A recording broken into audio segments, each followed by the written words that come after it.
ladies and gentlemen, I don't think you need to check your pulse. I think everybody's heartbeat is beating out of their chest at this point, assuming you did exactly what we did and go straight from Hard Knocks to this. And we haven't shared our thoughts with each other. Henry is going to be coming on as well. Trevor Lane's in the middle. Luke Reimer on the right. I'm Zach Bruner. So, first impressions here. Holy fuck. I am done with the Packers, I think. Like Trevor, you mentioned it a little bit. I love this team, man. I love this team. I love this coaching staff, and I love these players so fucking much. This is fuck. Like I don't know. What do you guys? I'm so excited. There were so many quotes already. Like the one, if you're gonna piss like a puppy, stay on the porch, let the big dogs eat, was also Mm-hmm. fantastic. Just the team wants it bad. Great personalities. How can you not be romantic about the Lions? I'd ask. Well, I mean, the Lions are the team just like they must like practice monologues because those were great tonight. No Trevor, kidding. you saying Jamaal Williams if you or stay on the porch you're gonna piss with whatever. I think of all else that just gets me excited for football. Like this Lions team right now, especially with their coaches being like half of them playing in the NFL, all these guys ready to hit. This is just a team of guys being dudes just playing football. I mean, it doesn't seem like there's any bullshit politics or anything. It seems like all these guys just want to suit up and get out and beat the fuck out of each other and then go get dinner after. Which is also hilarious because then at the very end it said the Cardinals are in season, and that's about the time they're going to collapse. It's going to be the exact opposite. It's going to be very wild. It's going to be absolutely incredible. But yeah, I mean, already at this point, we all came in with a Dan Campbell love, but the fact that they started with essentially 5 minutes of Dan Campbell, here you go, just fucking go, do your thing. He gets grit out there right away. Of course, they got it painted on the wall. He sets the tone. He is pumping everybody up. Obviously, first fucking day in pads, he's already crying in front of his team, talking about like, just begging them to trust him. Like I have a plan, and I can't help but believe this dude's gonna go on a fucking run we've ever seen. Like I understand we're comparing him to Ted Lasso a lot, and I think it's rightfully so a lot. I don't know.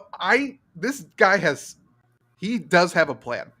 Uh, I'm just like shaking. I absolutely love this dude. He Well, is everything everyone should be.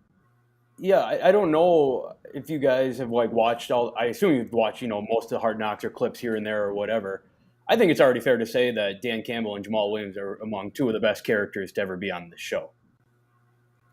Yeah. At the 30-minute mark, I wanted to work for the Lions. Like I don't care what capacity it is. I just want to send a resume. Dan Campbell has a plan. To your point, Zach, have him put me where he needs me. I just want to be a part of this atmosphere. It is insane. Well, you can just tell these guys were fucking hurt by last season. Yeah. Like truly, they were like scarred. Dan Campbell's heart cannot take it again. I can pretty much guarantee that.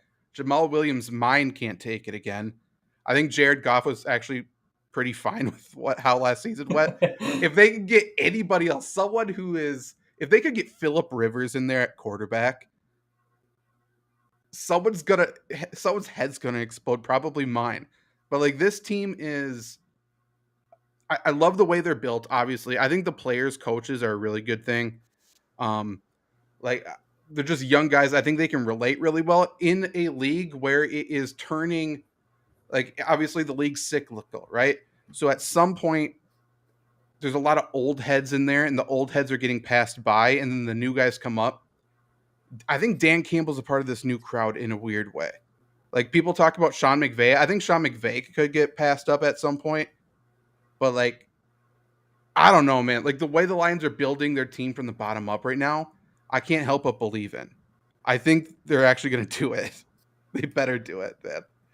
I have so much faith in them as we welcome in Henry here. Well, We're just Zach, sort of gushing Henry. let me ask you this before, before we get into Henry. And Henry, I'd like your perspective on this too, being kind of outside NFC North kind of viewer. But where they're at right now, who do you think wins the Super Bowl first, the Lions or the Vikings? Lions, 100%. Yeah, the Vikings are in this weird way where like they're closer, obviously, but they have nothing else to like get them over the hump. They have to break it down to build it back up. And the Lions have everything on their side right now. They're like just a couple pieces away from being like a legitimate team, I feel like. Weirdly Agreed. enough. Let, But let yeah, me Henry, ask what are your another thoughts? question. Let Henry Lions are, go. hey, Trevor after. Henry go. I'm just, I don't know. I'm fired up. It's what, 9 o'clock Mountain Time, 10 o'clock for you guys, and I'm like ready to run through a brick wall right now. So, I mean, part of that's Jim had a power outage and I didn't get to go, even though I drank pre-workout. So there's that. But yeah, this guy's insane.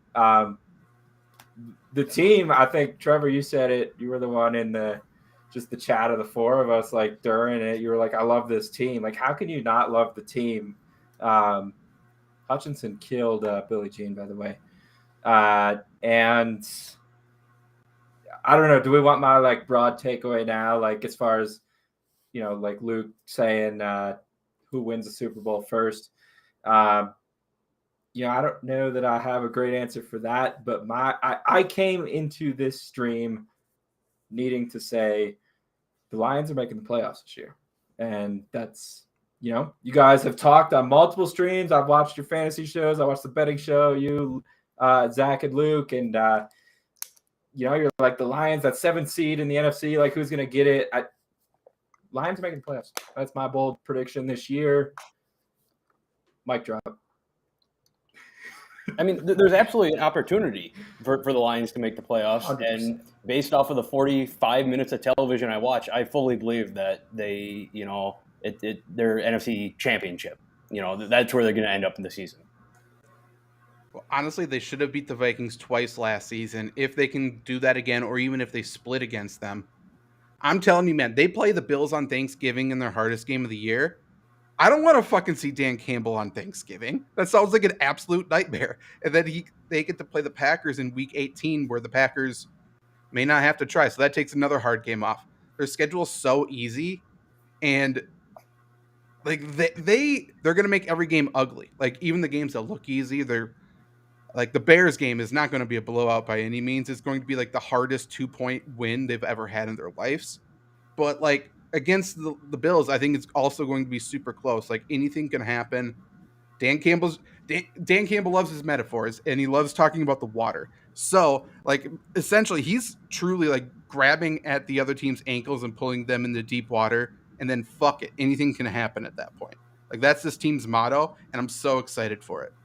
Well, also, go ahead. just to mention real quick, just going back to last season, Jamaal Williams getting all emotional over the 3 wins. Zach, you said they could have easily beaten the Vikings twice.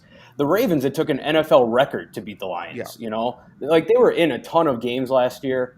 There's definitely building blocks for this team. I don't know how quick it comes, but it seems like they're on the right path here, right? Sure seems like they're building everything up exactly as you would draw it up, I feel like. Yeah. In terms of like the pieces you want in place. Like if they could break the bank this offseason and get like a really good quarterback and just drop them in, like everything else is in place. It's really weird to see a team do it the right way right now and take their time with it. Trevor, what do you got? I feel like I even forgot this. They lost to the 49ers by only 8 last year in week 1. They also barely lost to the Bears at home. That was a great Jared Goff game, that 49ers one. Like, yeah, they were down by like about 30. People forget they had the Rams on the ropes with that. Wasn't that onside kick to start the game? But like, either way, they won 3 games. They probably could have easily won 5 or 6. They arguably had one of the best drafts and offseason out of any team. I mean, they got what they needed. I would almost, to your point, Luke, the question I was going to ask, I would almost ask who's going to win a Super Bowl first, them or the Packers? Like, if we're being realistic, like with Devontae gone, the Packers are kind of going down and the Lions are coming up.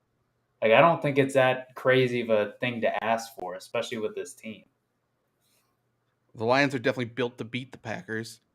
Like, the Packers are still going to give up rushing yards this year, obviously. Their middle's pretty damn weak still.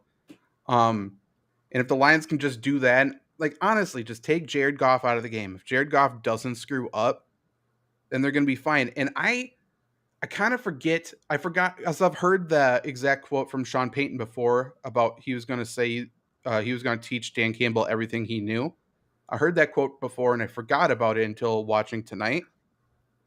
Like everyone talks about Sean Payton as this offensive guru, offensive genius.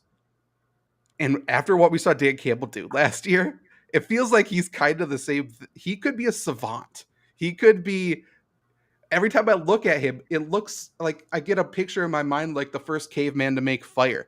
Like he discovered something absolutely genius. He has his power in his massive palms, and he's going to do genius work. I truly, like, in my heart fills every time I see him do anything.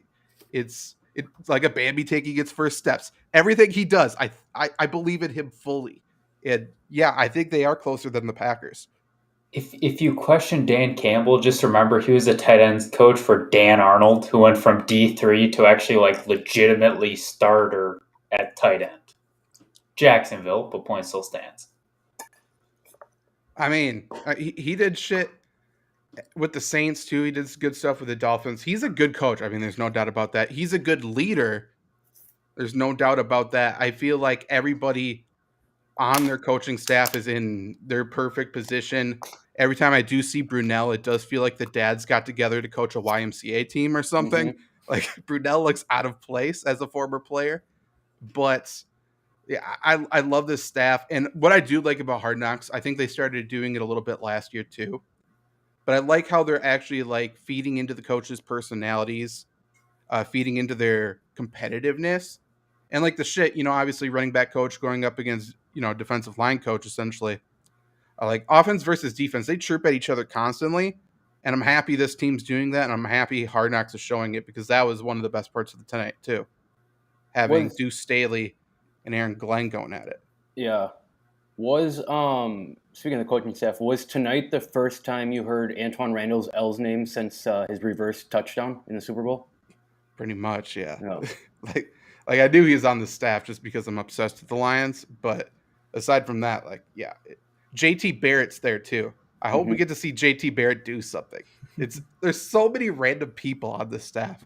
It's the greatest staff of all time. Who else is here? But is there anything like what are? Also, by the way, if you didn't watch the end credits, if you skipped over it, go back and watch Dan Campbell just do crowd work essentially for 2 minutes there at the end, which was fantastic. And he made a Duce nuts joke to the rookie tight end Duce, which again, I was telling Trevor beforehand, we were talking about him during draft season, Luke, Trevor, and I said he's worth a draft pick just for a Duce nuts joke. And I hope Dan Campbell was watching. I hope we made him proud, and I'm happy he used it. It makes me so happy. He's the best. I do have a qualm with the show, I guess. Yeah. They have a lot of time to make up for it. But it being a show centered around Detroit football, with music, there felt like a lack of Eminem in this in this episode. So I'm hoping that gets made up in the future. But there was Safety Dance, which also made me happy. Yeah. And think of Scrubs. It was the greatest moment of all time in Hard Knocks history. Before we give our closing thoughts, I do want to run this quick commercial for this Dan Campbell's Rise and Grind design for a bunch of merch. And obviously, if you're watching on YouTube, the link's in the description to buy said merch. So check this out. We're going to kick you in the teeth. And when you punch us back, we're going to smile at you. And when you knock us down, we're going to get up. And on the way up, we're going to bite a kneecap off. And we're going to stand up. And then it's going to take 2 more shots to knock us down. And on the way up, we're going to take your other kneecap. And we're going to get up. And then it's going to take 3 shots to get us down. And when we do, we're going to take another hunk out of you. Before long, we're going to be the last one standing. So yeah, link in the YouTube description. Obviously, everyone needs that. At least get a coffee mug that says Rise and Grind with Dan Campbell's beautiful mug on it. And yeah, such a good design. I think, Luke, you brought it up in the group chat how we didn't get to see any coffee from Dan Campbell yet. I'm sure that's coming. Yeah. It did make me happy just to see him say I'm juiced walking through practice, because anytime you ever look at Dan Campbell, you know he's juiced. He is the personification of juiced, and just him saying it took it to another level. Yep. Totally agree. Any other closing thoughts before we get out of here about episode 1 of Detroit Lions Hard Knocks? I think my biggest takeaway from this team, I mentioned it off the bat, right? This is just a team of guys. This is normal guys who want to play football. I mean, you have offensive defensive coordinators going at it. Of course, that's given. Dan Campbell walking around telling everyone that he broke his wrist falling at home, and then Jamaal Williams crying. These guys are singing Billie Jean during meetings. Like this is a team that's just a bunch of guys who just want to suit up and beat the piss out of each other and then go hang out and play video games after. I mean, I don't know how many teams have been like this in Hard Knocks. I know we're only one episode in, but this feels like a really fun team.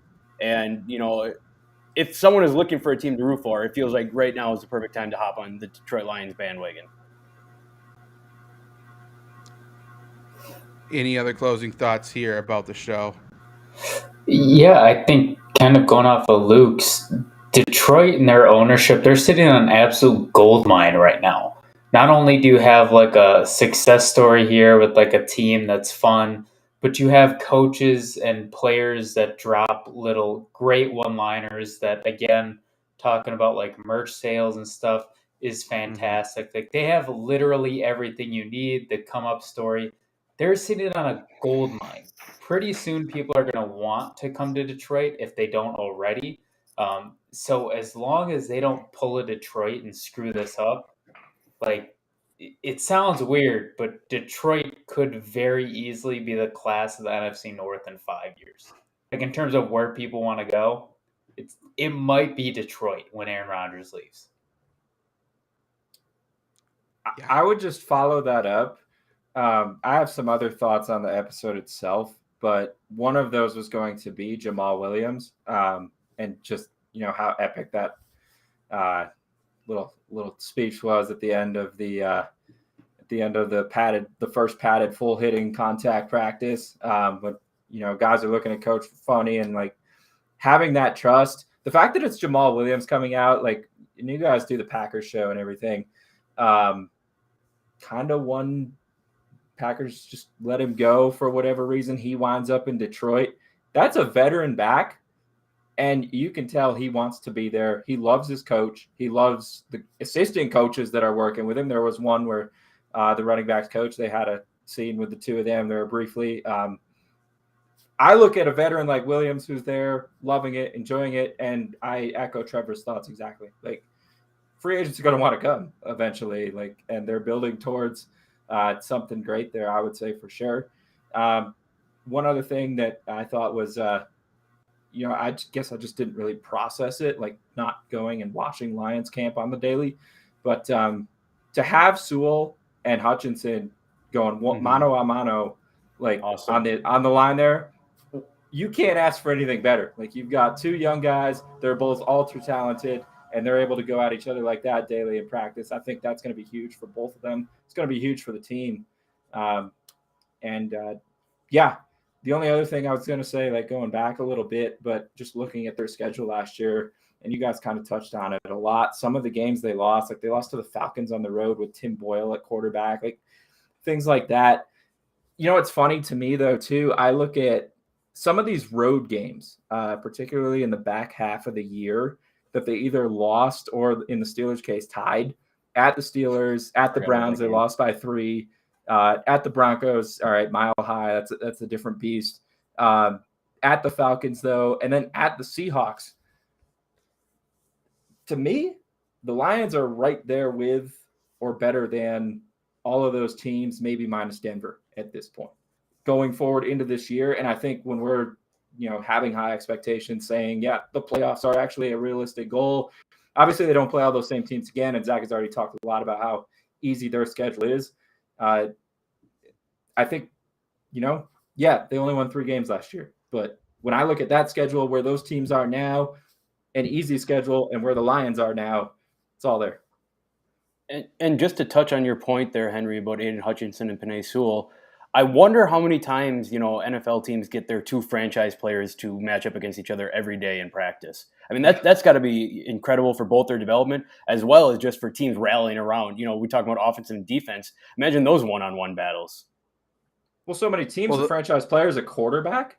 Right. In this case, Right. I think Luke and I are a little more up here on Jared Goff than the two men above us.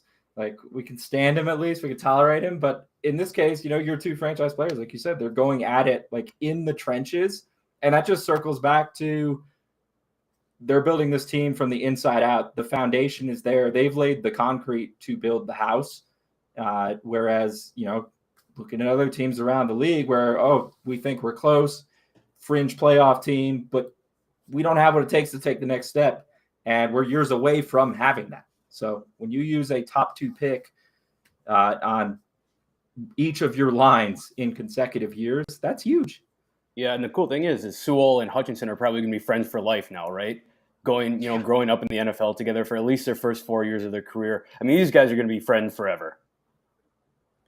Well, they're also like probably both 22 would be my guess. I know Penei Sewell is super young for last year, so yeah, the fact that I truly believe they're two of the best at their positions already.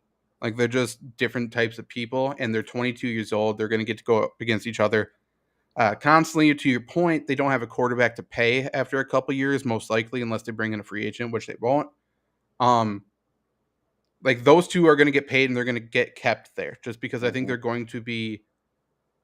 They're obviously not going to be troublemakers. It's just like looking at those two. Like, I can't imagine Penei Sewell is going to be outspoken ever to do anything wrong. So they're going to be truly the cornerstone of the team, truly like the central focus of the team going forward. And they're two true Dan Campbell guys. Like, they are not flashy. They're going to beat the shit out of you. And that's about it. They are true grit to the core. Going back to that Jamaal Williams speech, I thought the only thing that could have made it better is after he's like giving this emotional speech, he's in tears. I was hoping he'd like Naruto run away or something, and like throw like a smoke bomb and like disappear or something. But he's another one, man. He is such a good leader and such an underrated good player. If we want to talk about fantasy football for a second, like, how can you watch that and be like, oh yeah, Jamaal Williams doesn't have a role on this team?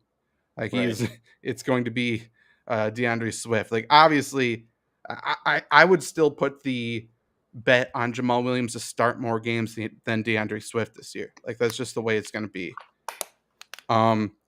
Thank you, Hari. Fuck, I think I messed up your last name before. I'm not going to do it again. Hari A. Thank you for the kind words.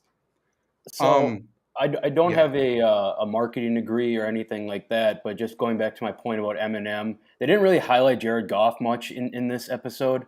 If episode 2 opens up with Jared Goff coming out to the real Slim Shady, I think then we're all good here. I wanted to.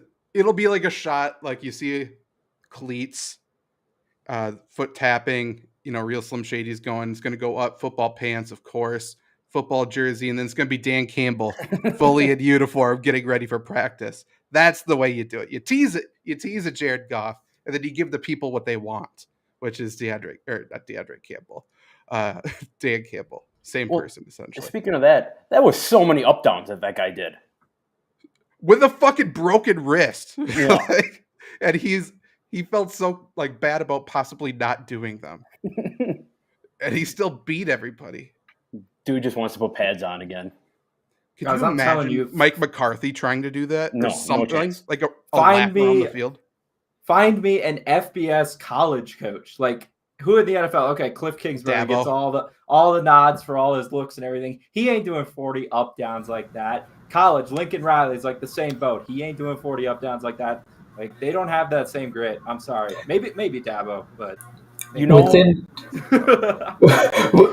45 minutes, I went from, I like Dan Campbell, like I like the Detroit Lions, to like, I need Detroit Lions knives. I need Detroit Lions coasters. Like, Amazon is about to take all my money. Like, the toaster that puts the logo on your toast. Yeah, like the fact that they could do this in 45 minutes, like, we already know he was a good guy, but I mean, there are 7 episodes left. This is, man, they're going to be making boatloads of money. Ford Field's going to be rocking. That place is going to get loud real soon. I wish that we could get a live stream on Pete Carroll to see him practicing to do more up downs than watching Dan Campbell, because Pete Carroll is definitely going out and practicing doing 41 of them tomorrow. Yeah, and he might do it. That dude has no quit too. Getting Pete Carroll and Dan Campbell in the same room would be I also want Dan Campbell and Mike McDaniel. They are very different types of human, but they both have the same kind of energy. Well, I feel like Dan Campbell is what everyone says Mike McDaniel is. Yeah, true. Super genius, charismatic. Yeah, he is everything. Oh God, I love this fucking team, and I do think we need to go there for the Packers game in Detroit. I think that has to happen. I need to meet Dan Campbell. I think. I don't think I could bring myself to cheer against the Packers yet, but I'm down for it's November. Another. I want to go to Ford Field, man. I've always thought that field is great. I want to see Dan Campbell. I want him to say hi to TJ Hawkinson for me. Like, just the whole experience, man. That video I hope they bring that video to Hard Knocks next week. For people who don't know, try to look it up on Twitter or YouTube somewhere. A little kid told Dan Campbell to tell TJ Hawkinson to say hi for him. Dan Campbell wrote it in Sharpie on his hand so he wouldn't forget. And then TJ Hawkinson did a shout out on Twitter, basically, to that kid. This team's insane. It feels like a fever dream. Like, this isn't what an NFL team should be, but it's like the perfect version of one. I'll give a little personal testimony. When Dan Campbell they were doing his press conference and the guy's alarm went off. I mean, in my time, covering press conference like that, if Matt LaFleur called me out for that, I think my heart would sink down to my nuts and I would be scared to say one word. But to see Dan Campbell do it, like Dan Campbell and this Colton guy, they're probably talking. They're probably friends now. Like that's how cool of a guy this is, that he'll call out any little thing and, make a joke about it or do whatever and fuck around a little bit. Could you imagine, like, the first day? This was a brand new media guy for the Lions. I looked into it a little bit. So this was his first day there, actually. Could you imagine looking up at the actual Lion that is Dan Campbell? The way he stands at the fucking podium, his shoulders are above his head. Like, I would shit my pants. I would be afraid to do anything. And then, the alarm goes off. Like, he froze. He didn't even turn it off at first. He just froze and probably died for a second. Incredible. Zach, you've been big on the fact that the Packers-Lions Week 18 game is timed TBD. Do we know that it's not happening, like, in the depths of the water or in a landfill? Like, do we know? I don't know. No one knows it, but Dan Campbell's prepared for it. That's the scary part. Yeah. He's prepared for anywhere, anytime. And that's terrifying. Exactly. They've been practicing in pads since fucking April. They've broken every league rule probably, and that's fine. I'm just so jacked. I'm so excited for next week. Is there anything specific you want to see, like, on future shows, like storylines that you're looking forward to just seeing more of? I can start. Like, one, I do want to see. I want to see more Jameson Williams, rookie wide receiver. One, I want to see, like, injury rehab progression, since he should be about ready to practice. But two, if you remember when he was drafted, he was like frowning in every picture when he got drafted. Look at Jameson Williams, happy to be here. I just want to see him, become a baby face for the city, because I do think Detroit probably is a little uneasy on their rookie.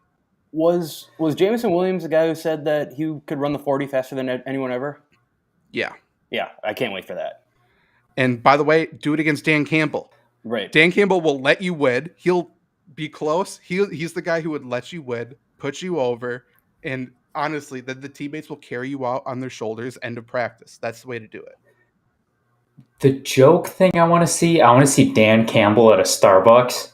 I just think that would be an amazing thing to happen.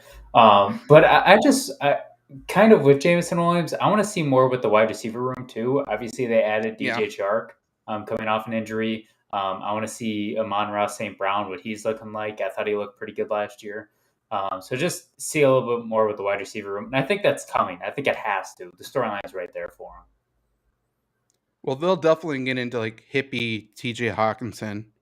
And just because people know him and he's so big on social media, they may go into the Devin Funchess coming home, transitioning back to tight end, essentially. That could be something interesting that they do for offense. I just don't know very many of their defensive players. So, like, I'm sure there's characters there because all no-name, like, little school people who make it to the NFL are always fucking electric. So, and they have a defense full of them. So, I'm sure there's people there. Yeah, kind of in the same realm as Jamison Williams, I want to see a little bit of Jeff Okudah. Obviously, he's a big cornerback, talking all that shit, and then Devontae dropped 150-2 on him. And then he got hurt, and nobody's heard from him since. But he's coming off injury here. This kind of feels like, you know, what the Lions drafted him for. They need a lockdown corner. Like right now is Jeff Okudah's time to really integrate himself into the NFL. I mean, he's got the coach to do it. He's got the team around him to do it. I'm excited to see his progression through training camp and through preseason here, getting ready for the season. Dan Campbell also probably has a personal assistant. I just want to get an interview with them just to see what their day is like. I think that could be fun too. Yeah, the number one question is how much sugar does Dan Campbell go through weekly for his coffee? I want her.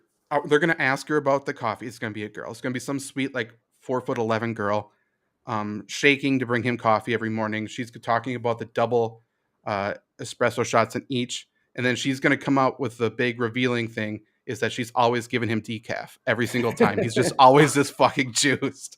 That's the story we need. That would be epic. I disagree. I think she comes out with the mullet. Like she just throws it right back at him too. I think she's a real player's coach too somehow. They just accepted her as like, she's like the 10th coach.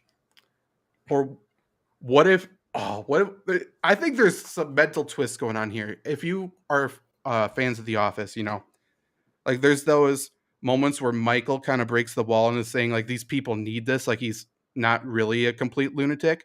I want Dan Campbell to have one of those moments and be like, tell everybody it's fully caffeinated coffee, but actually get me decaf. Like they need to know that a fully caffeinated coach is leading them in practice today. Shit like that. Like I think he has layers upon layers of plans and everything is going according to plan. We are on those strings and Dan Campbell's pulling them, you know? That's what I want to see. He's the mastermind. This is all the Truman Show and Dan Campbell's the boss. Yeah, that would be even better if it's his plan that it's decaf, not caffeinated. Right. Luke, I don't know about sugar though. He strikes me as a full-on black guy. And just going back to football team specific stuff that I want to continue watching. I think for me, it's the defense. I feel like there are a lot of question marks. You guys kind of already talked about that. So anything that I can glean from Hard Knocks, like from the front really into the secondary, you threw Okudah's name out there and stuff like that. So yeah, anything I can get from the defensive side, I think is going to be, because to me, a lot of their season hinges on does that defense take a next step forward. So, is their punter Australian? That I'm just looking that up really quick. That kind of popped into my head. That feels like it could be a good storyline. Yeah, teaching Dan Campbell Australian slang or something. Jack Fox. Dan Campbell plays didgeridoo. Dan Campbell tries Vegemite for the first time. Just stupid shit. I'm wrong. He's not. He is from Missouri, which some say is the Australia of America. So maybe that's what I was thinking of. There's some weird shit that goes on in Missouri. Mm-hmm. True. Henry, you look confused. I have made that up. Okay. Anyway, let's get out of here. Everyone watching, thanks for watching. Check the link in the description on YouTube to get your Dan Campbell Rise and Grind merch. I highly suggest it. We will be back every single Tuesday following Hard Knocks. Definitely watch it next week. Come with notes. Give us your questions. Give us your reactions. Subscribe, like it, and we will see you. We got a couple shows coming tomorrow. So subscribe to come back tomorrow night. Bye.